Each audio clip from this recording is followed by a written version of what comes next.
Good afternoon, students. Let's continue the chapter with the next terminology, Avogadro's hypothesis. ठीक है, सो ये जो आपके पास एवोगेड्रोस हाइपोथेसिस है, इसके आने से पहले एक और हाइपोथेसिस आया था, दैट वाज बर्ज़ेलियस हाइपोथेसिस. ठीक है, तो एक्चुअल में ये दोनों हाइपोथेसिस क्या थी, सो डिस्कस करते हैं. अच्छा, आपके पास एक चीज़ है कि जो कंपाउंड्स है वो एटम्स के कॉम्बिनेशन से बनते हैं. ठीक है, compounds are formed by atoms. Compounds are formed by atoms by combining in fixed ratio of atoms. जब भी कोई कंपाउंड बनता है तो एटम्स जो हैं वो एक फिक्स्ड रेशियो में कंबाइन करते हैं. अच्छा, और जो एक आपने पढ़ा था गेलुसेक्स लॉ ऑफ गैसियस वॉल्यूम, उसमें क्या पढ़ा था? Gases always combine in a fixed volume. अब दोनों चीज़ों को आपने ना ध्यान से समझना है. एक आपके पास लॉ था गेलुसेक्स लॉ, जिसमें ये बोला गया था कि गैसेस जब भी रिएक्ट करती हैं वो एक फिक्स्ड वॉल्यूम में एक दूसरे के साथ रिएक्ट करती हैं. और यहाँ पे ये है कि जब भी एटम्स आपस में रिएक्ट करके कंपाउंड बनाते हैं तो वो फिक्स्ड नंबर ऑफ एटम्स की रेशियो में कंबाइन करते हैं. ठीक है, तो ये हमारे पास ना दो टर्मिनोलॉजीज थी. तो इसका मतलब गैसेस भी फिक्स्ड रेशियो में कंबाइन करती हैं, एटम्स भी फिक्स्ड रेशियो में कंबाइन करते हैं, तो दोनों को आपस में कनेक्ट करने का कोई ना कोई वे होना चाहिए. तो यहाँ से हमारे पास ना एक हाइपोथेसिस आ जाती है which is known as Berzelius hypothesis. Berzelius ने क्या किया था? दोनों को कनेक्ट कर दिया था. ठीक है, गेलुसेक्स लॉ को एंड ये जो हमारे पास डाल्टन का पोस्टुलेट था, इन दोनों को कंबाइन कर दिया. उसने क्या बोला कि अगर हम टेम्परेचर एंड प्रेशर को सेम रखते हैं, ठीक है, बर्ज़ेलियस हाइपोथेसिस हमारे पास क्या थी? The equal volume of all the gases contain equal number of atoms under similar conditions of temperature and pressure. अब बर्ज़ेलियस हाइपोथेसिस के अकॉर्डिंग क्या था कि अगर दो गैसेस कंबाइन कर रही हैं, टेम्परेचर प्रेशर की कंडीशन आपने फिक्स रख दी हुई हैं, तो क्या होगा आपके पास उनका? अगर आप इक्वल वॉल्यूम लेते हो, मान लो दो गैसेस कंबाइन कर रही हैं और इस दोनों का वॉल्यूम हमने 1 लीटर लिया है, तो उस 1 लीटर में दोनों के एटम्स भी क्या होंगे? सेम. अगर एक गैस के 100 एटम है 1 लीटर में, तो दूसरे के भी क्या होंगे? 100 एटम्स होंगे. तो इसका मतलब रिलेशन यहाँ पे एग्जिस्ट कर गया कि अगर दो गैसेस हैं उनका इक्वल वॉल्यूम लेते हैं तो उनके पास एटम्स भी क्या होंगे? इक्वल, सेम एटम्स होंगे.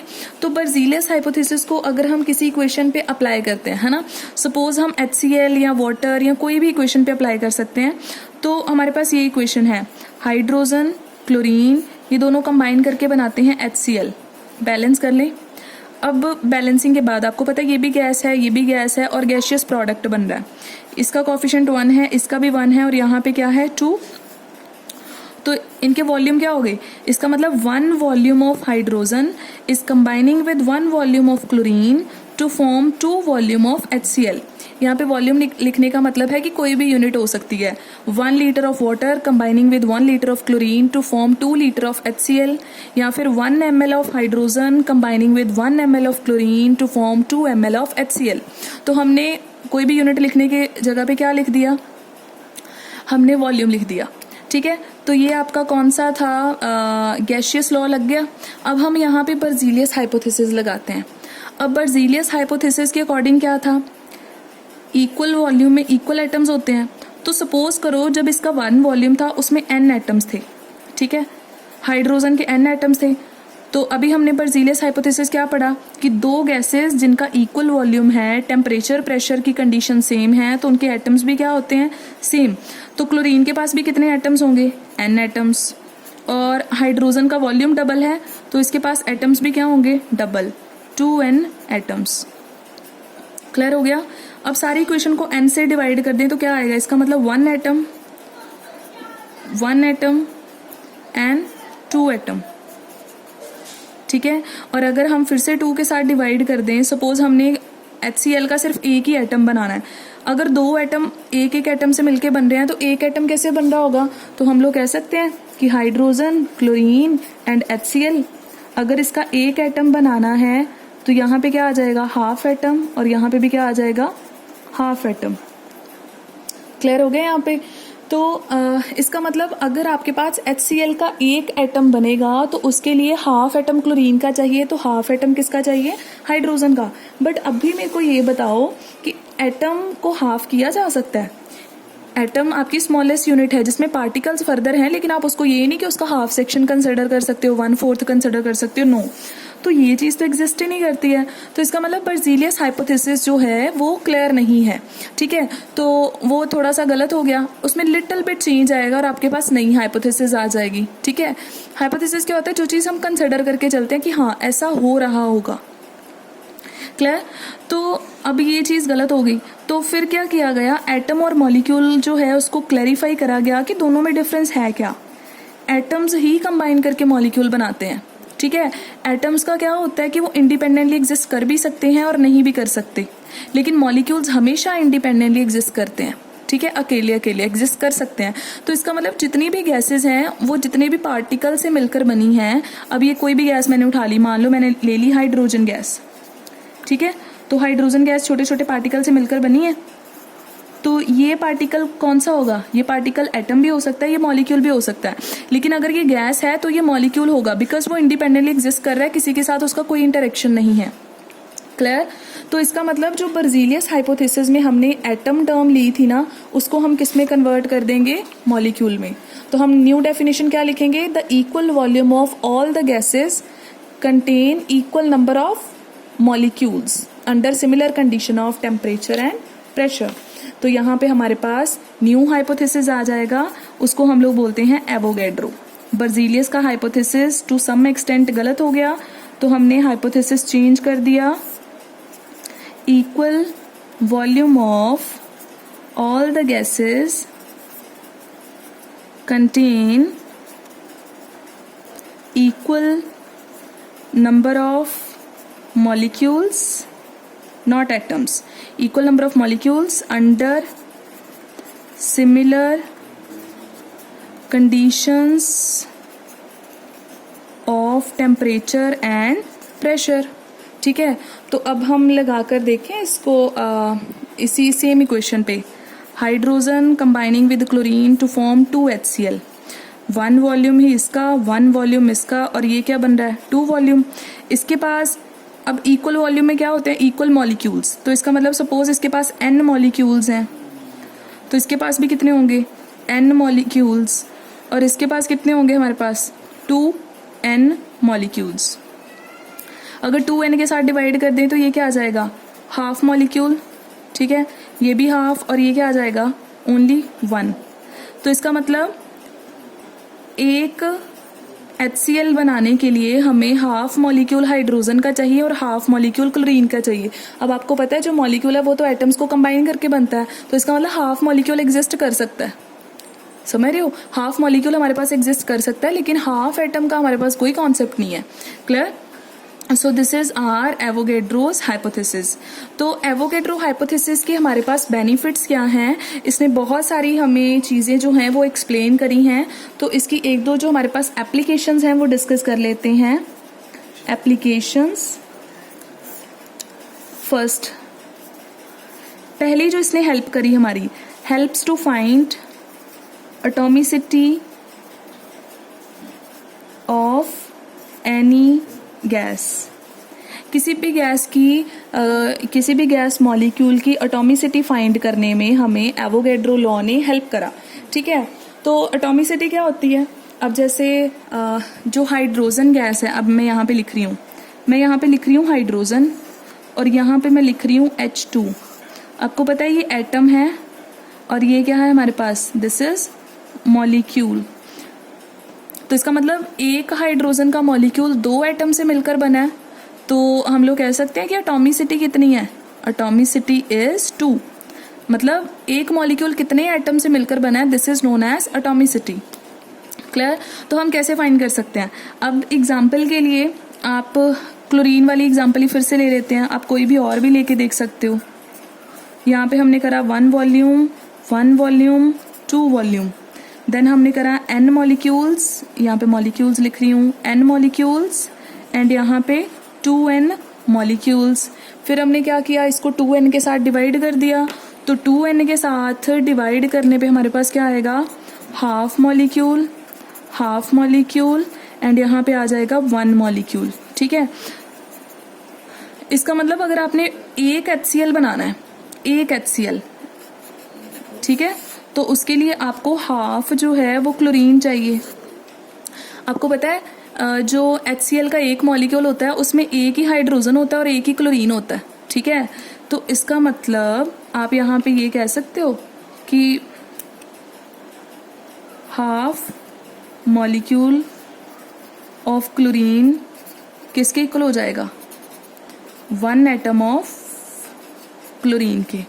समझ में आया कैसे, क्योंकि रिएक्शन में हमने हाफ मॉलिक्यूल क्लोरीन का यूज किया तो प्रोडक्ट में हमारे पास HCl बना और HCl में तो एक ही एटम था, इसका मतलब हाफ मॉलिक्यूल में एक ही एटम होता है। तो एक मॉलिक्यूल में कितने एटम हो जाएंगे क्लोरीन के, एक मॉलिक्यूल में हो जाएंगे 2 एटम्स। क्लियर हो गया यहाँ से, तो हमें एटॉमिसिटी पता चल गई। इसका मतलब क्लोरीन गैस का जो एक मॉलिक्यूल है उसमें 2 एटम होते हैं। Similarly oxygen, similarly other hydrogen gases, nitrogen gas, सभी इनका formula N2 H2 Cl2 F2 ऐसे करके होता है। लेकिन हमारे पास नोबल गैसेज ऐसी होती हैं जो इंडिपेंडेंटली एग्जिस्ट करती हैं और उनका जो है सिंगल एटम ही होता है। ठीक है, एग्जिस्टेंस में जैसे हम कह सकते हैं उनकी एटॉमिसिटी 1 होती है। क्लियर, तो एक एप्लीकेशन तो हमारे पास ये था। अब चलते हैं हम नेक्स्ट एप्लीकेशन पे। तो हमारे पास जो नेक्स्ट एप्लीकेशन आएगा दैट इज रिलेशन बिटवीन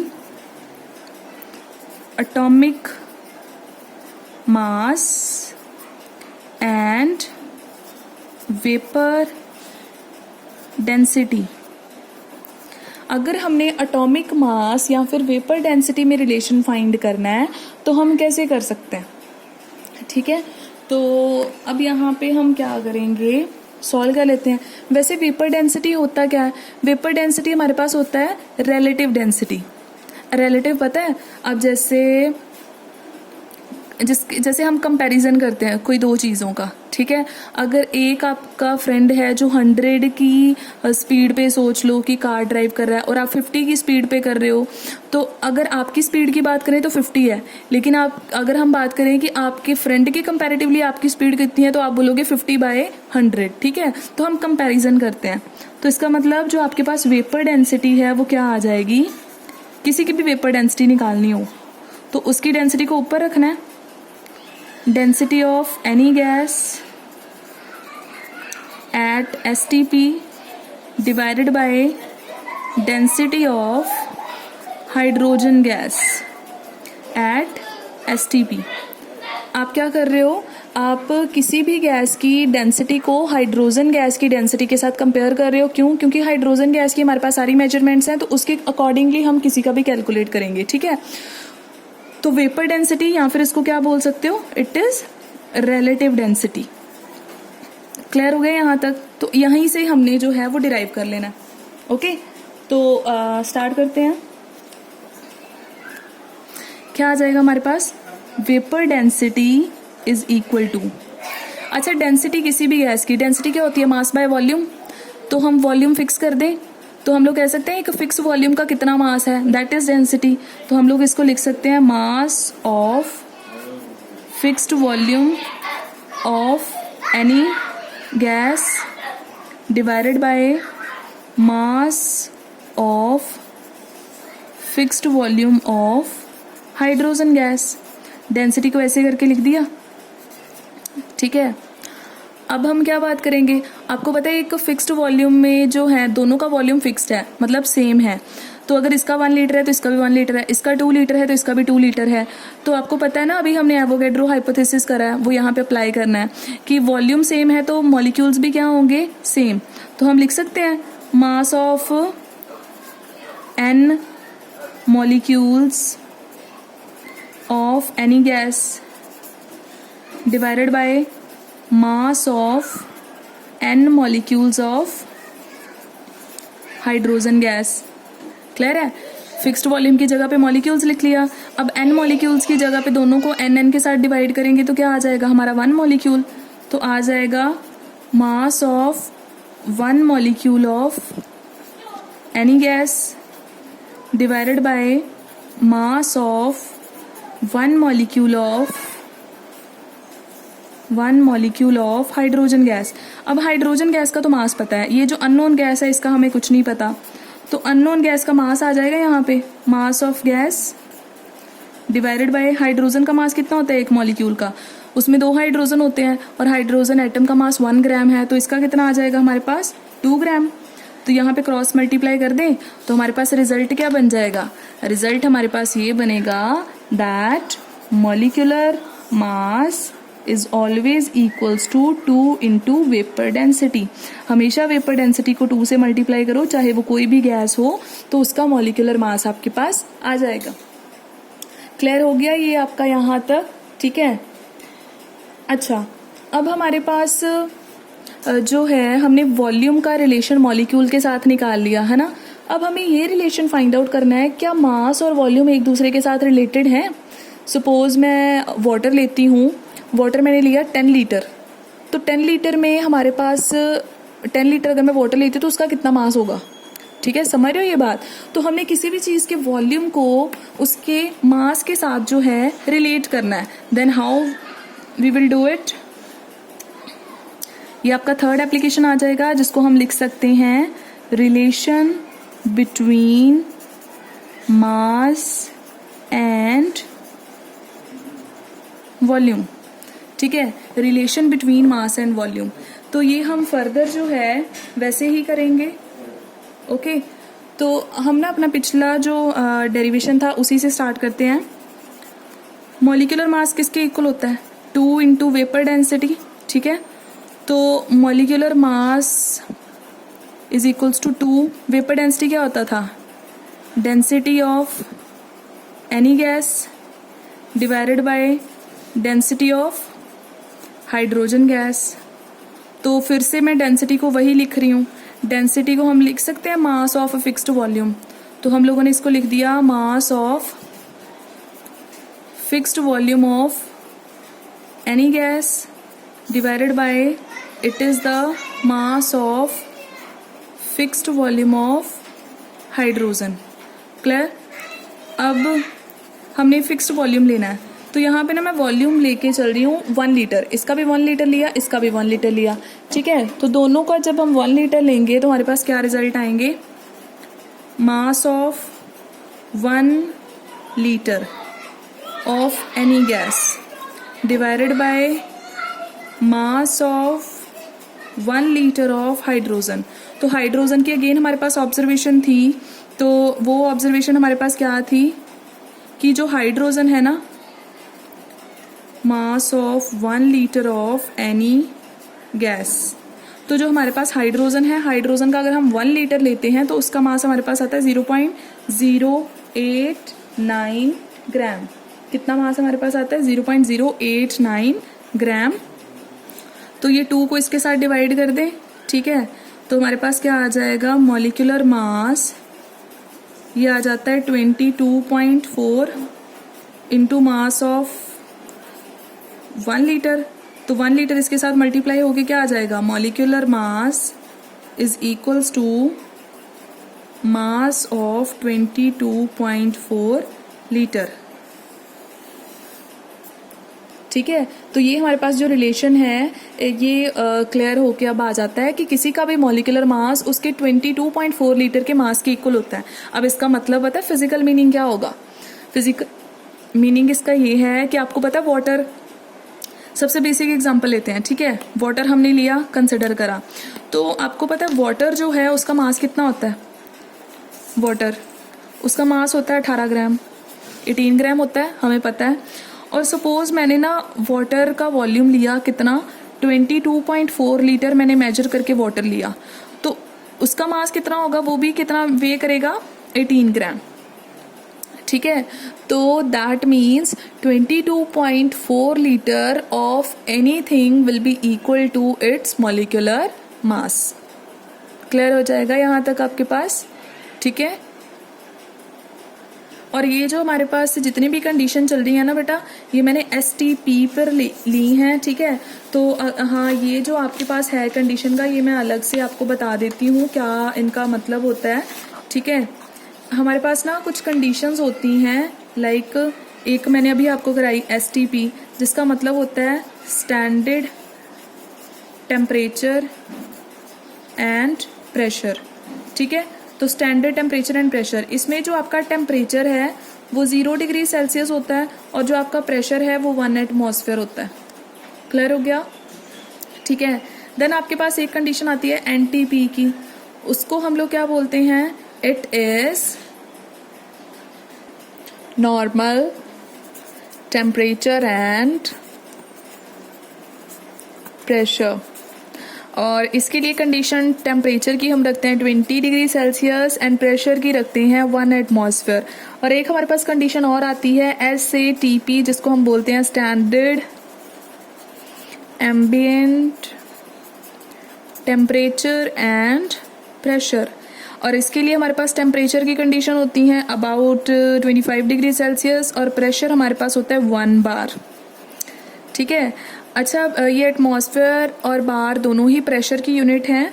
तो बेटा एक चीज़ और आपको यहाँ पे मैं क्लियर कर दूँ कि जो 1 एटमॉस्फेयर है उसमें 101.325 किलो पास्कल प्रेशर होता है, और जो 1 बार है आपके पास उसमें 10⁵ किलो पास्कल प्रेशर होता है, ठीक है। So what does it mean? It means that 1 atmosphere is greater than 1 bar.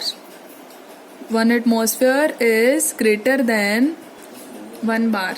Okay? तो किलो पास्कल भी प्रेशर की ही यूनिट्स हैं, तो ये आपको कंडीशन क्लियर होनी चाहिए। अच्छा, STP की कंडीशन में प्रेशर कई बार 1 एटमॉस्फेयर ले लेते हैं और कई बार टेम्परेचर वही रहता है और कई बार जो प्रेशर है उसको 1 बार कंसिडर कर लेते हैं। तो फ़र्क जो है, दोनों कंडीशन हम ले सकते हैं, लेकिन फ़र्क सिर्फ इतना आएगा कि 1 एटमॉस्फेरिक हमेशा बार से थोड़ा सा ज़्यादा होता है। तो अगर ये प्रेशर ज़्यादा होगा तो इस केस में वॉल्यूम आपका जो है वही रहता है जो अभी हमने डिराइव करा 22.4 लीटर। लेकिन जब प्रेशर आपका 1 बार हो जाता है ना, तो प्रेशर कम होने के कारण वॉल्यूम हमेशा ज़्यादा हो जाता है। तो इसमें जो आपका वॉल्यूम है वो 22.7 लीटर होता है। वैसे ये काफ़ी आगे की बातें हैं, लेकिन मैंने इसलिए बता दी बिकॉज आपके यहाँ पे कंडीशन जो है वो यूज़ हो रही थी। Clear? Hope all the conditions are clear. So this is all about today's lecture. Bye bye, thank you.